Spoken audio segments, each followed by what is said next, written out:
Hey everybody, this is Christian back from Blue vs. Orange TCG, reading you another ATP 5 deck profile. This time we're covering 4-Wide Seekers. So this is a deck that I took to last Saturday's one-day event, which was the first event for the ATP 5 format in Season 5 as a whole. This is a new deck from ATP 5, now being able to be played with this guy, Skywarp. As you know, I love the Seekers. I made that Seeker video a little while back, and I really wanted to take the concepts from that video and really show them as well. I've won a tournament with Seekers before, but I just wanted to showcase that this is still a deck that people should be considering going into ATP 5. It still does a lot of things that not a lot of other decks can do in the format. And I think it had some really good contention. I was able to net a second place finish here, getting pretty well destroyed in the finals. But you know what? We're gonna talk about that a little bit later. First, I want to go through the deck profile. So first, just going over the characters real quick. We are a 4-Wide Seekers list, so we're playing the four, what I would dub as the 4 support Seekers, being in Skywarp, Dirge, Thrust, and Thundercracker. I've already talked to you about their different abilities in both modes. I'm just gonna go over them pretty quickly here. But the main idea of this list with the 4-Wide Seekers is you're basically a really hard-hitting, aggressive deck that leverages these three's revenge abilities in bot mode while having Thundercracker be your late game finisher. Essentially is what the goal of this deck is to be. It's a really great going second list because you can funnel attacks into Thrust, flip them, and then you have bold 1 for the rest of your guys for a while, and you can usually stay untouched for a majority of the game. Excuse me. And so you have a lot of different aggressive options there. There's a lot of different means to attack, if that makes sense. Like your first turn attack sometimes isn't always just go second, flip thrust, swing with Skywarp for bold 2. Sometimes it's swing with Dirge if you want to make sure that you have a guy to survive at the end of whoever defends here. Skywarp usually won't defend very well in all mode. Or maybe sometimes if you have like a Magray in hand, maybe you'll play the Magray, go second, and then flip Skywarp and swing Skywarp so that you can threaten his revenge ability. And then just going over the revenge abilities of these 3 characters real quick. Skywarp, when he dies, you get to move a damage from each other Seeker onto an enemy. So if you have a damage on each of these 3 Seekers, when he dies, you can move 3, which is like super strong. Dirge, when he dies, you can grab a card with no battle icons from your scrap and put it into your hand. Our blank package is around 6 cards, I believe it is. Pretty standard for a normal Seekers list for the number of blanks you're going to be running. So you're going to be running some certain cards here. I'm not super sure if I ran the correct blanks or not. That was a really tough thing in the week that I was testing this list. But again, we're going to get into that in the battle deck a little bit more. And then Thrust. When Thrust dies, you get to put an upgrade or play an upgrade from your scrap pile onto one of your Seekers or planes. So this could be this could be like a grenade launcher, EM24, bashing shield, force field oftentimes. Just all in all, just like really strong revenge abilities that people tend to like be very weary of when you play against these. Excuse me. I'm a little congested. Forgive me if there's some pauses where I have to mute the mic to not cough in your guys' ears. And then Thundercracker, he doesn't have a revenge ability, but in bot mode, whenever you play a card with no battle icons, he gets +1. And when one of your Seekers, while he's in this mode, swings with a card, will upgrade it with the card with no battle icons to get an additional +1 Pierce 1. So EM24 is a pretty common staple here. He tends to be the late game finisher. He tends to be the person that people are most scared of, which makes a ton of sense. Anyway, those are the characters that we ran. Going over the battle deck now. Alright, so going over the actions that we ran first. So being a really aggressive deck, we played 3 Reckless Charges, 3 Armored Assaults, 2 Supercharges, and 2 Belligerents as our main pumps that we played. So going into the tournament, I expected a mainly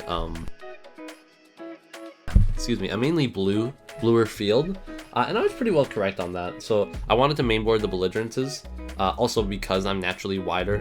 Going second, I can naturally get 2 attacks against like 3-wide teams.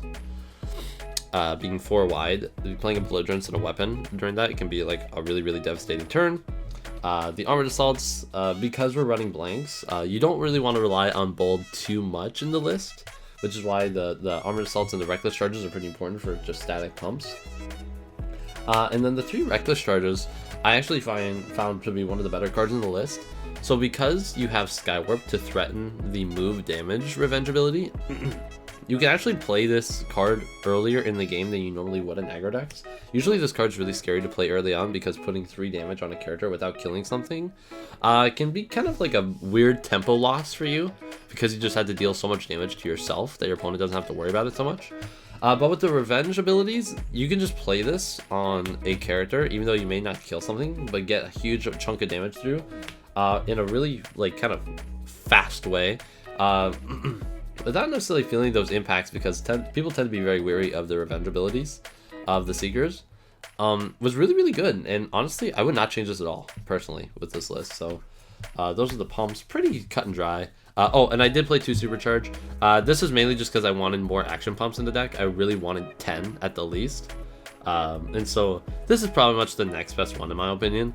We are still like heavier on the oranges, so I didn't mind playing the Supercharge every now and then, especially like early on. Or I should say late game, is what I meant to say. If you have like Dirge or Thrust still alive for the revenge ability and you just shuffled, being able to play the Supercharge even if you hit a couple blanks or some non-great like orange cards on your flips, being able to just put more stuff in your scrap pile to recur for the revenge abilities late game is pretty good. Alright, so those are the pumps. We ran the 10 pumps. Going over some of the blank actions we ran. So we ran 2 Isol Function and 1 Dogfight. So this was... this used to be 2 Isol Function, 2 Dogfight, because there was turns where like you could set up this move for a move 4 really, really easily against certain decks. But the problem is, it just becomes really bad late game.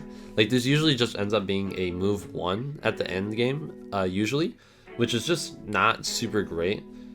Even like the Isol Function is really good in this list because you can bring back either Skywarp or Thrust and re-trigger the revenge abilities when they die, or just get like naturally more width from your team, similar to like how Insecticons were back in the day.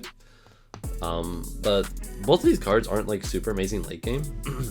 Mainly because if you play this late game and you have 1 character left, unless they have a tap character, you're not going to get a tap out turn. So unless you can use this to like Isol Function a Thrust, attack with Thrust, kill, he dies, and then you bring a Force Field back onto like your Thundercracker, which is a play you can make. It's much better early game. Same with the Dogfight. The ability to scrap a weapon is actually probably one of the best cards on this parts about this list because we run 2 melee characters. I would say that it was still good to run. I didn't see it all day on Saturday, to be honest, but in testing, this card was pretty good if I saw it early. Or if they happen to KO Dirge first, because oftentimes they want to KO Dirge first because you can't ISF Dirge back from the KO. So if they do that, you can potentially punish them by grabbing a Dogfight and moving 3. It's mainly just there as an option for part of your little toolbox nature of the build. I like this ratio so far. I think there's a world where this could also just become a one-shot sand, one-shot fall. But I'll put all the blank cards together at the end and talk a little bit more about the blank package that I ran for this event a little bit later. Moving on to the actions. One of the issues I found with this deck in testing was it ran out of gas really quickly. So unlike some of the other like 3-white version of Seekers that drew a lot of cards. Excuse me. This one just didn't have as much like means to like stay in the game through like cards in hand. So we play like a good number of draw cards. So we play 2 treasure hunts, pretty standard orange draw card, 2 workover times, and a swindle. So the swindle's definitely like my least favorite of these, but there's times where like you just need to play a force field and a weapon, which, you know, or an enforcement batons or scrapper gauntlets or a bashing shield and a weapon. And so it was there to play it to that option. Treasure hunt's pretty substandard. We run a pretty even amount of upgrades, so this can usually be like a 2 to 3 in the deck. Like grab 2 upgrades when we play this usually.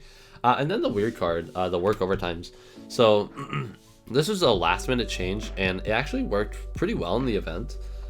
If you open this up in your hand early game, like in your opening hand, you don't feel bad expending resources really early, because then you can just play this and gain them all back, which is like actually like really good.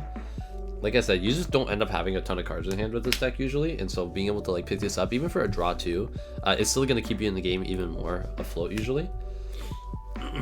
So I was actually really happy about putting this in the deck, the work overtimes, even though it's not a card that's seen a lot of play recently.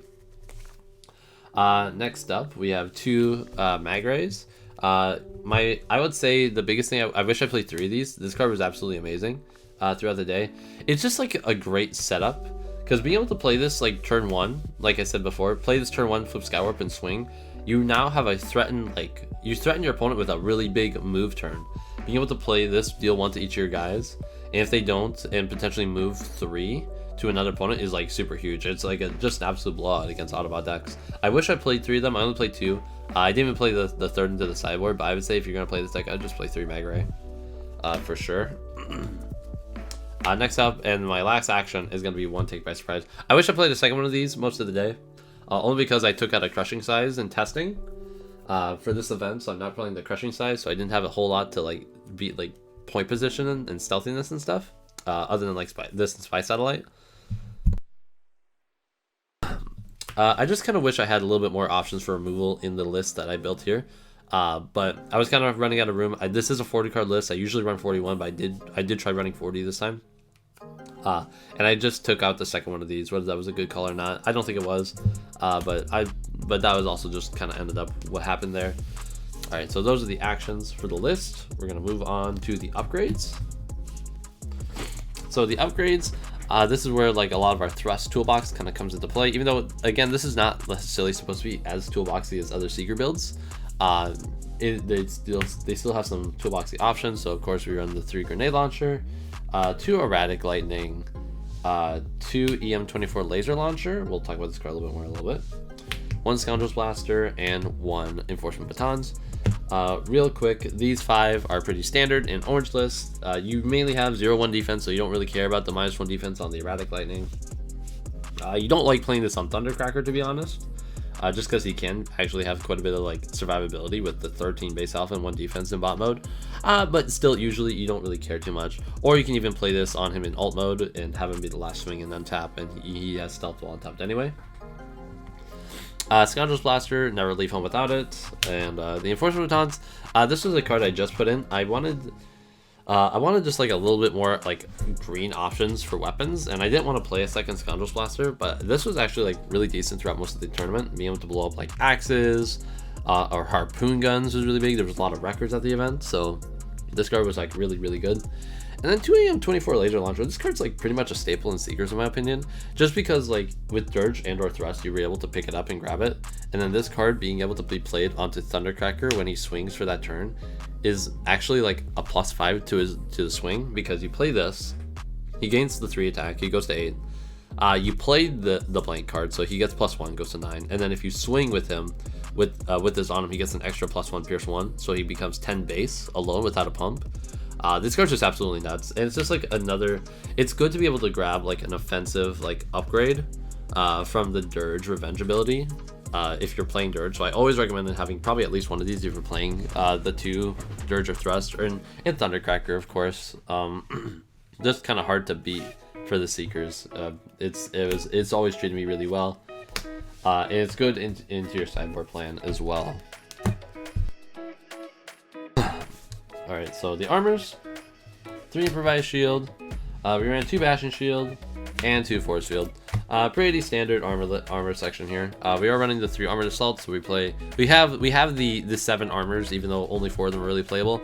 The 2 Bashing Shields, Force Field's seen a lot more play in the ATP metagame, and so I didn't want to, with only 1 Take by Surprise, I did not want to get blown up by a Force Field, because that would absolutely just demolish the tempo of this deck. So I played 2 to make sure I saw it early in the game.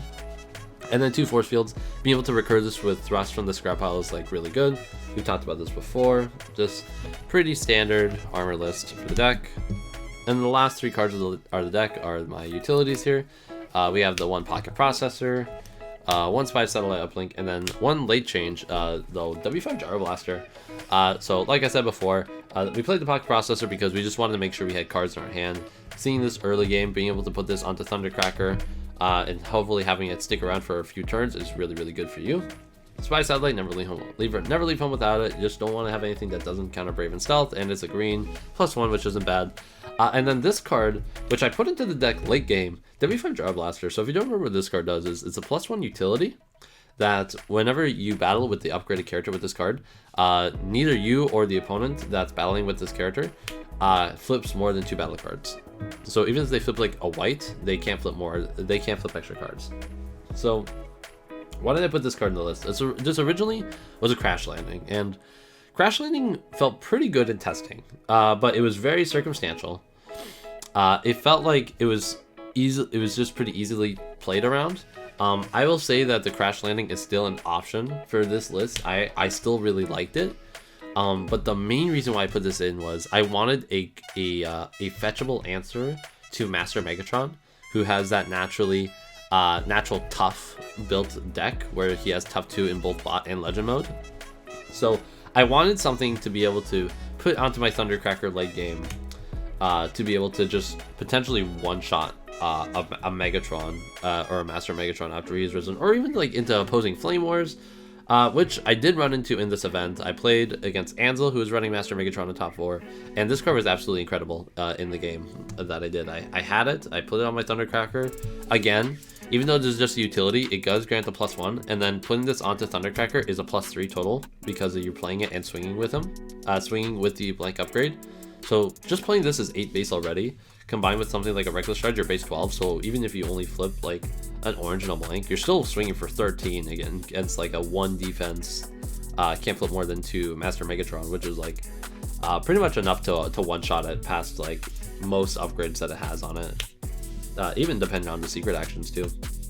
Like this even like helps against end hostilities with the Thundercracker, because oftentimes they won't be able to flip extra cards. This is just like, or even Dad. This card is really, really good in the list. I'm glad I put it in. It was one of those late game changes, last minute changes before I submitted my deck list that really made a difference throughout the event. And I was just really glad to see it. So that was an awesome thing to see. So that's the main deck. That's the 40 card main deck. Going over the sideboard. So the sideboard is very important to this build.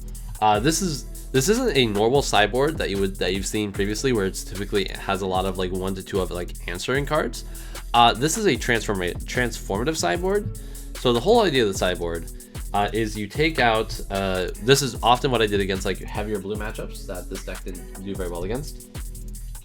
I would take out Skywarp and Thundercracker, and I would bring in Dirge and Thrust with Starscream and the Villainous Spotlight here. This was my sideboard plan for most blue matchups, and to be honest, I sideboarded into this probably like every game.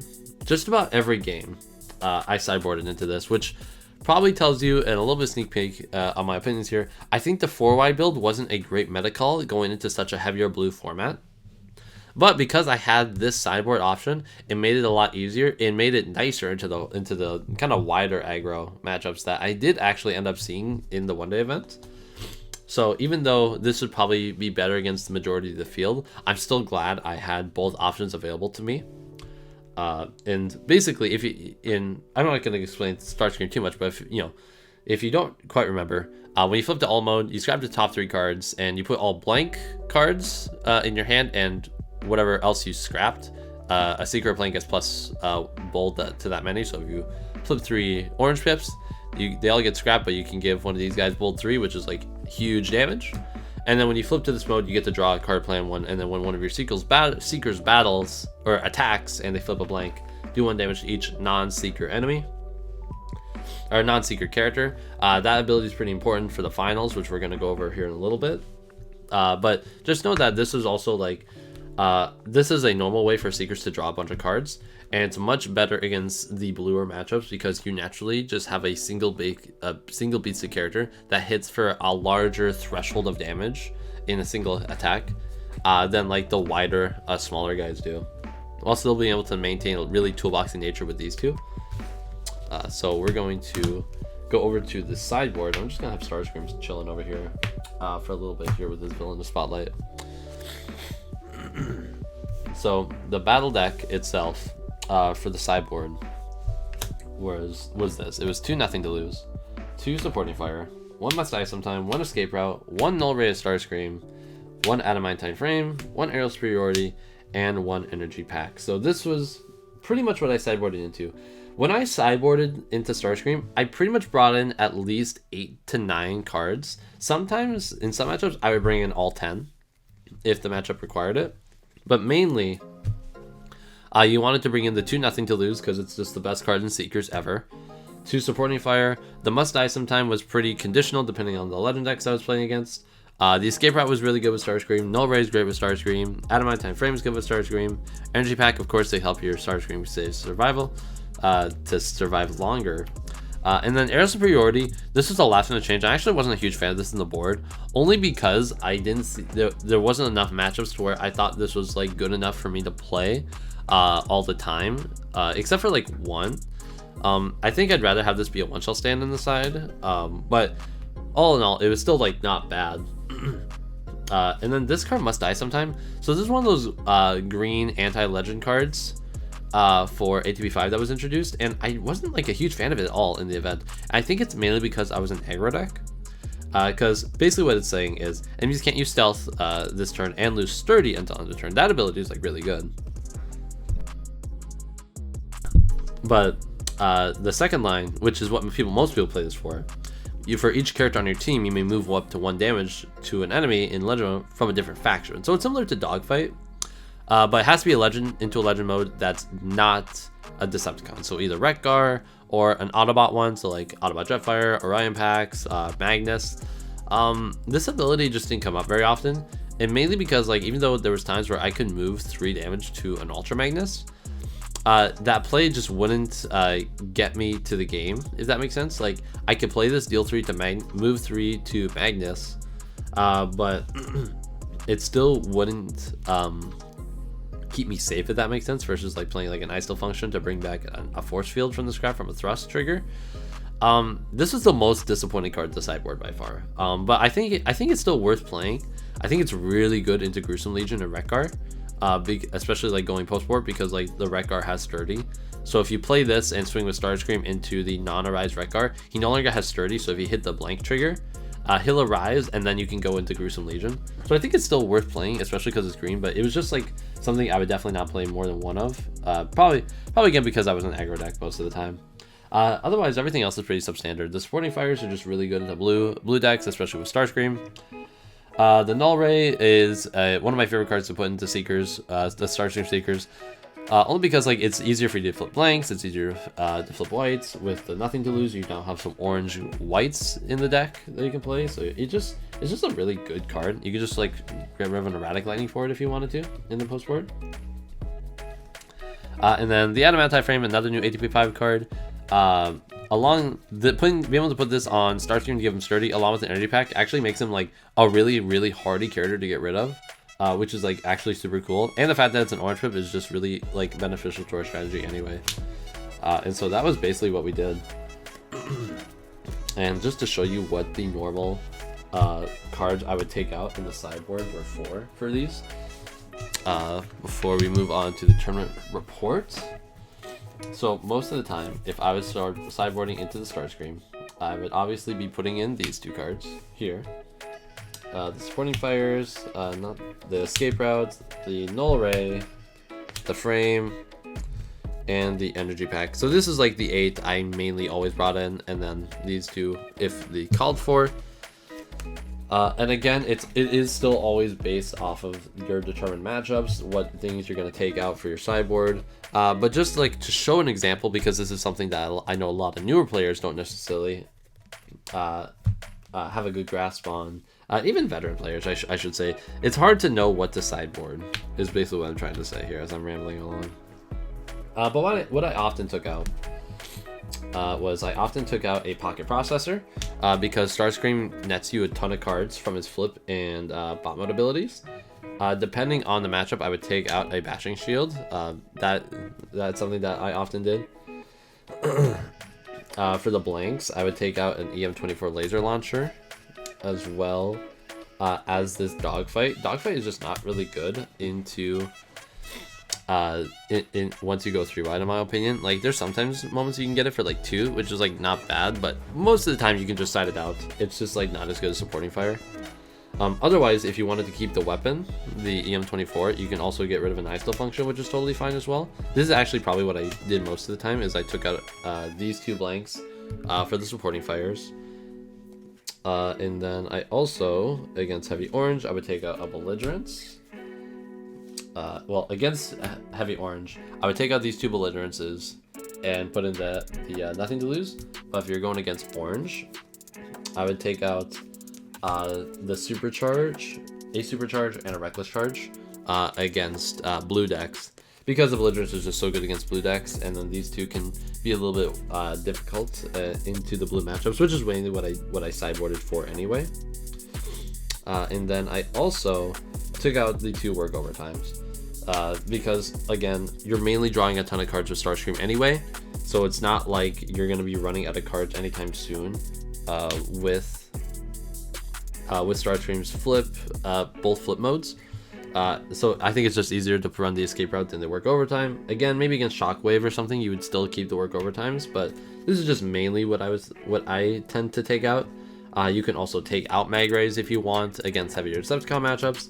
This is just an example of stuff that you can do to make your deck just a little bit better going against like the blue decks. And this is just oftentimes what I took out here for these cards for the Starscream matchup. Most of the time, at least. Alright, so just going over the quick tournament report for the one-day event. My first round, I took a pretty hard loss against King Me Please, who was playing a Wrecker, Highbrow, Knack, Will the Protocols list. It was really interesting. It focused on Highbrow to flip more cards with Will the Protocols and Knack to ensure that you would be able to get pretty much any card that you wanted from your scrap pile. It was really interesting. It definitely took me off guard. It blew me up pretty well. Given that both games he was able to one-shot one of my guys after I swung with it, which is like always like a really bad start for the game if that happens to you. But you know, that's just something that naturally you have to consider as something that's going to happen when you play these kind of frailer 4-wide decks. And then in second round, I played against Dirty, who is playing another Highbrow deck, but it was Highbrow with Double Dealer and Knockout. That deck is super cool because with Highbrow, again, with extra reveals, you can reveal the top card with all Double Dealer's Alt Mode 1 ability and put it in your hand. But if you have a Legend, you get to play it. And with the ruling of Highbrow and Double Dealer for that mode, you get to reveal 2 and put them in the hands. But if I had a Legend, he'd be able to reveal 2 and play both of them, which is like crazy strong. Which was nice for me because I wasn't playing any Legend mode characters in this event. And so I was able to take that 2-0 after a super close game 1, and again sideboarding into the Starscream for kind of those more taller blue decks. It was a blue deck that he was playing for this one. And then my third round, I played against Frank, who was on Ultra Magnus Wreckers with Wheeljack and Sea Spray. This is a super strong orange deck that I played against. This is the only time in the tournament that I didn't side into Starscream, because this was 2 aggro decks. I was at a better advantage staying the wider 4-wide version and trying to leverage those revenge abilities than I was to go into Starscream and pretty much lose out on the width because he had the Legend on tap and he was playing turbo boosters anyway. Game 1, I was definitely blown up by a double turbo booster play. But game 2 and 3, I was able to take it thanks to force fields and him not being able to see any more turbo boosters, which was fantastic for me. And then the last round, round 4, which is pretty much my win in round, was against Timmy playing Wreckguard, Soundwave, and Huffer, which is a super gnarly team. If you've never seen that before, be on the watch out for that lineup. It's super good. Soundwave being able to attack and bring cassettes into the KO, buffing both him and Gruesome Legion throughout the game is just nuts. I knew that my 4-way version wasn't going to be able to take out that version because of just how defensive it was going to get. So I knew I had to go into Starscream, so I took the L game 1 pretty handedly. And then games 2 and 3 were all very close, pretty much relying on force fields from thrust triggers to take that game. But you know, as I said, we take those. Starscream's a really great character for that reason. And then that got me to my top 4, to the top 4 cut, which I played against Ansel, who was on Master Megatron before, like I mentioned. Both that match and the one with Frank is on stream if you ever want to watch that. It's on the Dance 24-hour live stream VOD on Twitch, where I actually had a better time in that matchup than I expected I was going to. only because I think I was able to like force field's a very key point in this deck, if you can't already tell. Being able, and ice still functions, so the idea of being able to maintain your width through force fields, ice still functions, the brave on dirge and thrust, to be able to take as many attacks as you can while still maintaining all your characters is a big part of how my matchups go, and you can see that in that matchup for sure. As well as W5 Gyro Blaster just being just an excellent card against Master Megatron. It was just absolutely incredible. And then I sideboarded into Starscream, and then I was able to take the game from there. And then my last match was against John Palmer, who was on Decepticon Jetfire. I had not prepared for that matchup at all. I had never played it in testing in the 2 weeks I've been playtesting this deck, and it was pretty much a blowout. I had a pretty crummy starting hand both games. Game 1 wasn't as bad, but I made a really bad misplay in spy satelliting my dirge to avoid arising his Jetfire with a point position early, which I should have just arisen it anyway, because he was on Sea Spray and Ratchet. The Ratchet actually made his Jetfire, and the fact he played a secret action like every other turn pretty much just made it so I just took forever to arise the Jetfire, and I was just super far behind. And then same thing happened in game 2. I sided into Starscream. A big thing was there, I just didn't have a great hand most of the time. I had turns, most of my like plays were suiting up Starscream with like Force Field and Air Superiority, which isn't even like that great into the matchup anyway, because Jetfire has more stars than Starscream. And the biggest thing is the blank trigger with Starscream actually doesn't work against Jetfire, because Jetfire is a seeker the whole time. So he actually never takes 1 from the Starscream ability, which is huge throughout the tournament, or throughout the match. So I think that's like something that if you're going to be playing Seekers, definitely take into account and experiment better ways to practice that matchup, because that matchup's pretty tough going in. It's almost like a pseudo mirror match, given that they're both Seeker style decks, which I thought was really interesting. But all in all, that was basically what I played for the event. I had a ton of fun. I'm really glad I got to give Seekers the more representation that I think it deserves. With the second place finish, I hope it shows that. But the deck is awesome. I had a really great time at the event. It was super cool to see so many unique decks that people brought to the table. And I'm excited to see what people bring for the month-long event starting in a day or two here. I'm still not even sure what I'm going to be playing for that at the time of recording and uploading this. But thank you guys so much for watching. Have a fantastic day, and adios.